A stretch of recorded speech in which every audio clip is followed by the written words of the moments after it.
Hello बच्चों, कैसे आप सब।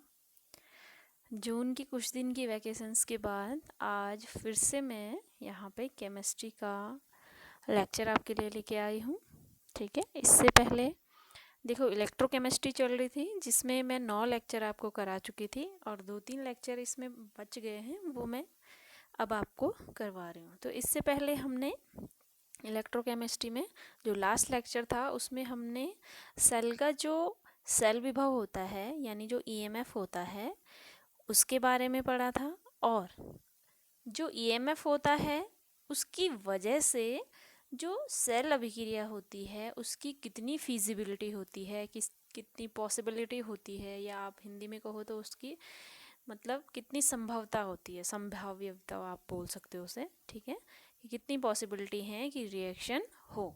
ठीक है, तो ये सब करा था। आज के टॉपिक में मैं आपको यहाँ पे इलेक्ट्रोलिसिस यानी विद्युत अपघटन के बारे में बताने जा रही हूँ। ठीक है, तो जब मैंने ये इलेक्ट्रोकेमिस्ट्री चैप्टर स्टार्ट किया था तब मैंने आपको बताया था कि जो यहाँ पे हम विद्युत रसायन पढ़ रहे हैं, हमने यहाँ पे 2 टाइप के सेलों की बात करी थी। ठीक है, इलेक्ट्रोलिटिक सेल और इलेक्ट्रोकेमिकल सेल। ठीक है, तो इलेक्ट्रोकेमिकल सेल्स की बात मैं पहले कर चुकी हूँ, जिसके एग्जांपल मैंने डेनियल सेल, गैल्वेनिक सेल बताए थे, जिसमें आप क्या करते हो, जो रासायनिक ऊर्जा होती है उसको क्या करते हो, विद्युत ऊर्जा में परिवर्तित करते हो। ठीक है, अब बात करें यहाँ पे विद्युत अपघटन की। अब विद्युत अपघटन के लिए जिस सेल का हम यूज़ करते हैं उसको हम क्या बोलते हैं, इलेक्ट्रोलिटिक सेल बोलते हैं, या हिंदी में कह लो आप तो हिंदी में कहेंगे उसे विद्युत अपघटनी सेल। ठीक है, तो अगर बात करूँ मैं विद्युत अपघटन की, ठीक है, तो विद्युत अपघटन यहाँ पे वह प्रक्रम है जिससे आप क्या कर सकते हो, विद्युत ऊर्जा को आसानी से रासायनिक ऊर्जा में क्या कर सकते हो, परिवर्तित कर सकते हो। ठीक है, अब विद्युत अपघटन की जो ये प्रक्रिया है, इस प्रक्रिया को पूर्ण करने के लिए, ठीक है, या ये प्रक्रिया जिस भी सेल में पूर्ण की जाती है उसको हम क्या नाम दे देते हैं, विद्युत अपघटनी सेल नाम दे देते हैं। ठीक है ना, तो पहले हम क्या कर लेते हैं, विद्युत अपघटन तो आपने समझ लिया कि क्या करना है, हमने विद्युत ऊर्जा को रासायनिक ऊर्जा में बदलना है। अब इसके लिए जो सेल चाहिए उसको मैंने नाम दिया विद्युत अपघटनी सेल। तो विद्युत अपघटनी सेल के बारे में थोड़ा सा हम पढ़ लेते हैं यहाँ पे। ठीक है, आप ये टेक्स्ट पढ़ लेना, मैं आगे डायग्राम के थ्रू आपको समझा देती हूँ। ठीक है, तो देखो विद्युत अपघटनी सेल में क्या होता है, आप अगर इसको जनरल आप इसका इंट्रोडक्शन दो तो आप बोल सकते हो कि एक विद्युत अपघटनी सेल एक ऐसी युक्ति है जिसमें क्या करते हैं हम, इलेक्ट्रोलिसिस के माध्यम से यानी विद्युत अपघटन के माध्यम से जो विद्युत ऊर्जा होगी उसको हम क्या कर सकते हैं, रासायनिक ऊर्जा में परिवर्तित कर सकते हैं। ठीक है, अब इसके लिए देखो क्या है, एक टैंक या फिर एक कंटेनर हमें लेना है। ठीक है, और कंटेनर मतलब किस चीज़ से बना होना चाहिए, जो भी कुचालक पदार्थ होते हैं। ठीक है, जिनमें मतलब करंट फ्लो नहीं होता है, जैसे कांच हो गया, बेकेलाइट हो गया। बेकेलाइट आप जानते होंगे,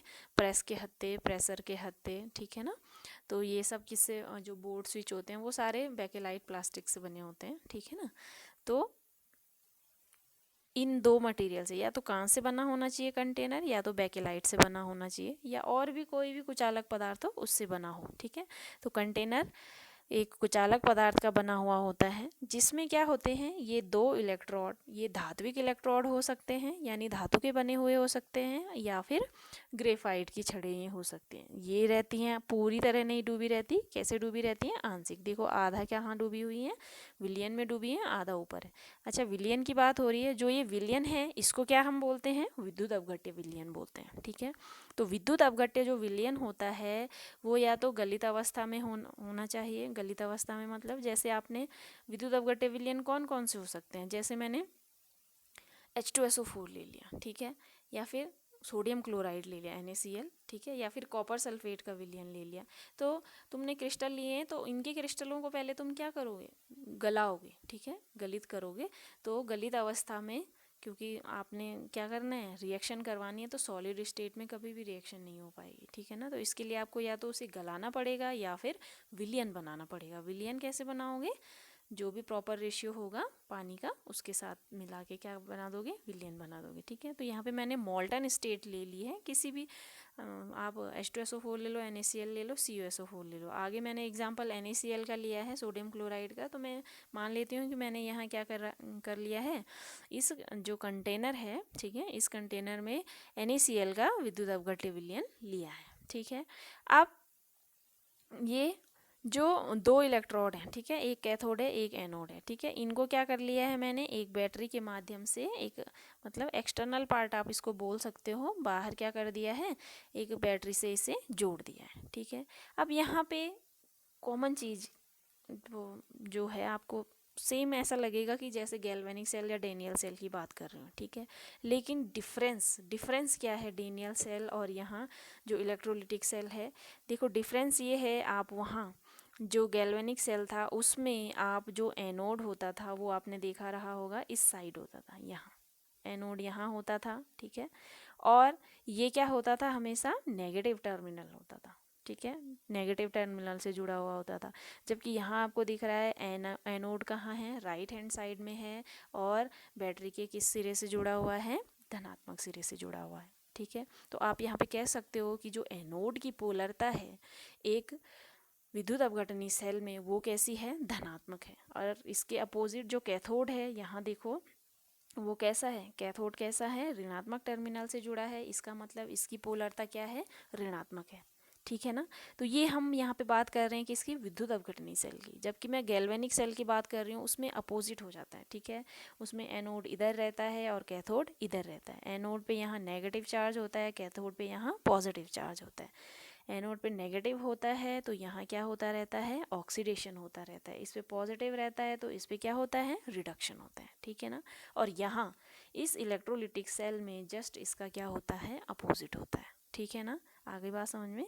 तो चलिए, अब जो एक इलेक्ट्रोड है, ठीक है, बायां इलेक्ट्रोड आप कह लो, तो वो क्या है आपका, ऋणात्मक टर्मिनल से जुड़ा हुआ है बैटरी के, जिसे हम क्या नाम दे देते हैं, कैथोड, और जो एनोड है वो धनात्मक टर्मिनल से जुड़ा हुआ है, इसकी पोलरता धनात्मक है, तो इसको हम क्या नाम देते हैं, एनोड नाम देते हैं। ठीक है ना, हो गया, तो यहाँ पे आप ये चीज़ नोट कर लेना। ठीक है, अब देखो जो भी विद्युत अपघट्य विलयन मैंने भरा हुआ है, मैंने क्या भरा हुआ था, NaCl भरा हुआ था। जब मैंने इसकी मोल्टन स्टेट ली, गलित अवस्था ली, तो ये क्या होगा, दो तरह के आयनों में टूट जाएगा। ठीक है ना, इसमें Na पॉजिटिव में और Cl नेगेटिव में। ठीक है ना, जैसे यहाँ से बैटरी से क्या होगा, इलेक्ट्रिसिटी प्रोवाइड की जाएगी, तो ये इस तरह से आयनों में टूट जाएगा, या फिर मोल्टन स्टेट में होगा तो मोल्टन स्टेट ले लो आप, या वैसी स्टेट ले लो, विलयन वाली अवस्था ले लो, तो वहाँ क्या होता है, इस तरह से क्या हो जाएंगे, वो अपने आयनों में पूरी तरह से वियोजित हो जाएगा। ठीक है, अब हम क्या करेंगे, जैसी बैटरी हमने मतलब स्विच ऑन किया, ठीक है, तो अब इससे क्या हो जाएगा, जो भी इलेक्ट्रोलिसिस है उसकी प्रोसेस चलेगी, उस विद्युत अपघटनी सेल में क्या चलेगी, कुछ ना कुछ क्रिया होगी। ठीक है, अभिक्रिया जो क्या करेगी, टेक्स प्लेस करेगी। ठीक है, तो चलो इसको हम आगे देखते हैं। अब क्या कह रहा है, देखो जब क्या होता है, आपने देख लिया कि इसमें हमने क्या कर लिया, जो भी ये विद्युत अपघटनी प्रोसेस है, इसमें हमने क्या कर लिया, एक बैटरी जोड़ ली। ठीक है, जिससे हमने क्या कर रहे हैं, धारा, विद्युत धारा प्रोवाइड करवा रहे हैं। तो जैसी विद्युत धारा क्या होगी, विद्युत अपघट्य विलयन में जाएगी, ठीक है, वहाँ क्या होगा, विद्युत धारा के प्रवाह के कारण जो विलयन में उपस्थित क्या होंगे, आयंस होंगे, वो क्या होंगे, विपरीत आवेश के इलेक्ट्रोडों की ओर क्या करने लग जाएंगे, गमन करने लग जाएंगे। जैसे हम यहाँ से क्या करेंगे, हमने क्या कर दिया, स्विच ऑन कर दिया, तो यहाँ जो भी पॉजिटिव और नेगेटिव आयंस थे, पहले ये कहीं भी डिस्ट्रीब्यूटेड थे सॉल्यूशन में, कहीं भी थे। ठीक है, जैसे ही यहाँ से हमने स्विच ऑन किया तो ये क्या हो जाएंगे, अपने अपने जो इनका आवेश है, ठीक है, देखो आपको दिख रहा है यहाँ, जिस पे पॉजिटिव चार्ज है उसको हम क्या नाम देंगे, धनायन या कैटायन आप बोलो, जिस पे नेगेटिव चार्ज है उसको हम क्या नाम देंगे, एनायन बोल लो या ऋणायन बोल लो। ठीक है, तो इस तरह से आयन होंगे। अब जैसे हम विद्युत धारा प्रवाहित करेंगे तो क्या हो जाएगा, जो धनायन होगा वो अपने विपरीत आवेश, ठीक है, वाले इलेक्ट्रोड की तरफ, मतलब अगर धनायन पे पॉजिटिव चार्ज है तो वो कहाँ जाएगा, नेगेटिव वाले इलेक्ट्रोड की तरफ जाएगा, जिस पे नेगेटिव चार्ज है। ठीक है, जो नेगेटिव वाला आयन है यानी जो एनायन है वो कहाँ जाएगा, उस इलेक्ट्रोड पे जाएगा जहाँ क्या है पॉजिटिव चार्ज है या जिसकी पोलरता क्या है धनात्मक है, आप ऐसे बोल सकते हो। ठीक है, हो गया। तो इस तरह से क्या हो जाएगा, जैसे ही हम क्या करेंगे, विद्युत धारा हमने प्रवाहित की या जल में घोला, तो आपको पता है दो तरह के आयन में टूट गए हैं, धनायन बन गया, ऋणायन बन गया, विद्युत धारा प्रवाहित करी तो क्या हो गया है, विद्युत धारा प्रवाहित करने से पहले तो अनियमित गति कर रहे थे, लेकिन जैसे ही हमने विद्युत धारा अप्लाई की तो क्या हो गया, उनकी गति क्या हो जाती है, आयनों की गति नियमित हो जाती है। ठीक है, नेगेटिव वाले पॉजिटिव की तरफ जाने लग जाते हैं, पॉजिटिव वाले नेगेटिव की तरफ जाने लग जाते हैं। ठीक है ना। अब ये आप टेक्स्ट यहाँ से देख लेना, मैं वापस आपके डायग्राम में चलती हूँ। तो यहाँ पे क्या होगा, देखो आपको दिख रहा है, देखो पॉजिटिव वाले इधर कैथोड की तरफ आ गए। ठीक है, और जो नेगेटिव वाले हैं वो क्या हो गए, एनोड की तरफ आ गए। ठीक है, तो जैसे यहाँ पे चलते हुए मैंने NaCl का एग्जांपल ले रखा है। ठीक है, यहाँ पे भी क्योंकि यहाँ पे डायग्राम भी है और रिएक्शंस भी हैं तो साथ में हो जाएगा। ठीक है, अब क्या हो गया, इसकी हम प्रोसेस देख लेते हैं। जैसे ही हमने क्या किया, मोल्टन सोडियम क्लोराइड में विद्युत धारा प्रवाहित की तो क्या हो जाएगा, कैथोड पे कौन आके जुड़ेगा, सोडियम आके जुड़ेगा, और एनोड पे कौन आके क्या होगा, मतलब एनोड पे क्लोरीन गैस प्राप्त होगी हमें। ठीक है, आपको पता है यहाँ पे साफ साफ भी दिख रहा है कि कैथोड पे यहाँ देखो नेगेटिव है, तो यह इसकी तरफ कौन मूव करेगा, पॉजिटिव चार्ज वाला, और पॉजिटिव चार्ज किस पे है, Na पॉजिटिव आयंस पे है। यहाँ पे आपको दिख रहा है एनोड है, इस पे पॉजिटिव चार्ज है, यहाँ ये आपको दिख रहा है पॉजिटिव पॉजिटिव। ठीक है, तो इसकी तरफ कौन जाएगा, विपरीत आवेश वाला यानी Cl, यानी उस पे क्या है, नेगेटिव है। ठीक है, तो इस तरह से क्या हो जाएगा, कैथोड पे और एनोड पे क्या हो जाएगा, क्रमशः अपचयन और ऑक्सीकरण अभिक्रियाएं संपन्न होने लग जाएंगे। ठीक है, चलिए देखते हैं। देखो कैथोड, एट कैथोड क्या हो रहा है, at cathode Na positive ion. ठीक है, यहाँ से क्या एक्सेप्ट कर रहे हैं, ये नेगेटिव चार्ज दिख रहा है, तो नेगेटिव मतलब इलेक्ट्रॉन्स हैं, इलेक्ट्रॉन्स को एक्सेप्ट किया Na पॉजिटिव ने और किस में कन्वर्ट हो गया, सोडियम सॉलिड में, या सोडियम आप यहाँ पे एक्वस है, लिक्विड दे रखा है तो क्योंकि उसी फॉर्म में। ठीक है, तो यहाँ क्या होने लग जाएगा, सोडियम जमा होने लग जाएगा। अब सेम कैथोड एनोड पे क्या होगा, एनोड पे चूंकि पॉजिटिव चार्ज है तो जो Cl नेगेटिव हैं वो क्या होने लग जाएंगे, सारे के सारे यहाँ एनोड पे जाके जुड़ने लग जाएंगे। ठीक है, अब यहाँ पे दो चेंज होते हैं एनोड पे।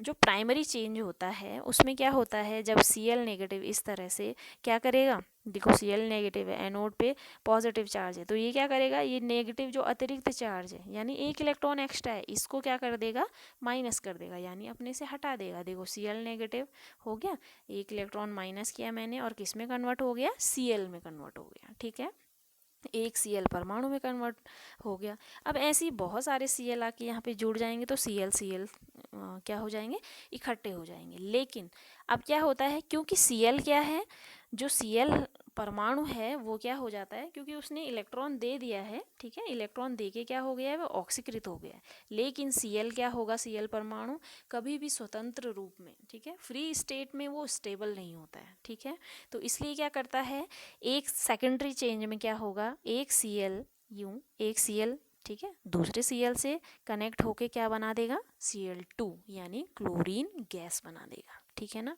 आ गई बात समझ में। तो इस तरह से यहाँ पे क्या बना देगा वो, तो आप बोल सकते हो कि एनोड पे हमें क्या मिलती है, Cl2 गैस प्राप्त हो जाती है। ठीक है ना, तो ये सेकेंडरी चेंज है। ठीक, तो आप कह सकते हो यहाँ पे देखो सोडियम ने क्या किया, इलेक्ट्रॉन लिया और सोडियम में कन्वर्ट हो गया। ठीक है ना, आ गई बात समझ में। तो इसका मतलब सोडियम का क्या हुआ, इलेक्ट्रॉन लिया है उसने, तो इसका मतलब सोडियम का यहाँ पे क्या हुआ, अपचयन हुआ है, रिडक्शन हुआ है। ठीक है, कैथोड पे। जबकि एनोड पे जो Cl नेगेटिव आयन है वो ऑक्सीकृत हुआ है, तो इसका क्या ऑक्सीकृत हो रहा है, यहाँ पे देखो नेगेटिव में है, नेगेटिव से कहाँ जा रहा है, वो जीरो में जा रहा है। ठीक है, तो ऑक्सीडेशन हो रहा है, तो क्या होगा, आप बोलोगे कि जो एनोड है वहाँ पे क्या हुआ है, Cl का ऑक्सीडेशन हुआ है। ठीक है, और दो चेंजेस हुए। प्राइमरी चेंज में क्या होगा, जो Cl नेगेटिव आयन है वो क्या करेगा, इलेक्ट्रॉन दे देगा और Cl परमाणु में कन्वर्ट हो जाएगा।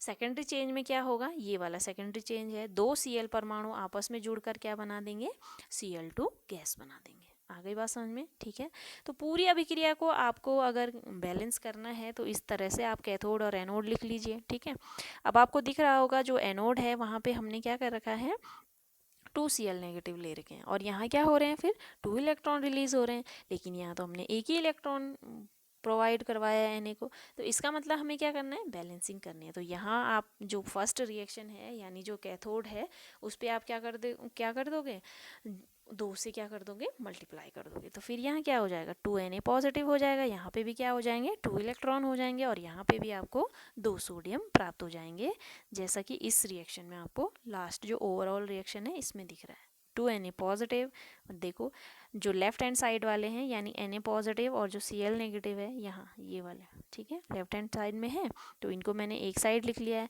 और जो राइट हैंड साइड वाले हैं वो उनको क्या लिख दिया मैंने, एज अ प्रोडक्ट में लिख दिया या फिर राइट हैंड साइड में लिख लिया है, ठीक है।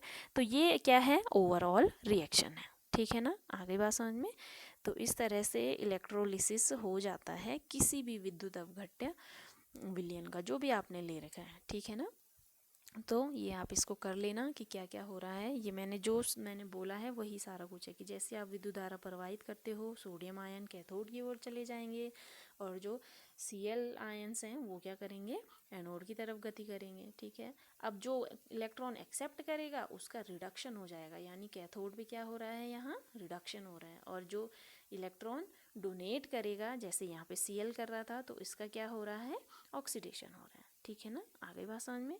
तो आप ये मान के चलो कि जो आपने गैल्वेनिक सेल, डेनियल सेल पढ़े थे पीछे, उनका जस्ट अपोजिट है क्या, इलेक्ट्रोलिटिक सेल, ठीक है ना, आगे बात समझ में। तो सारा ये है आज का लेक्चर, बस इतना ही था, छोटा लेक्चर है, इंटरेस्टिंग है और इजी भी है समझने में, ठीक है। बातों पे ध्यान दीजिए, अपने आप समझ में आ जाएगा। ओके, पढ़ते रहिए।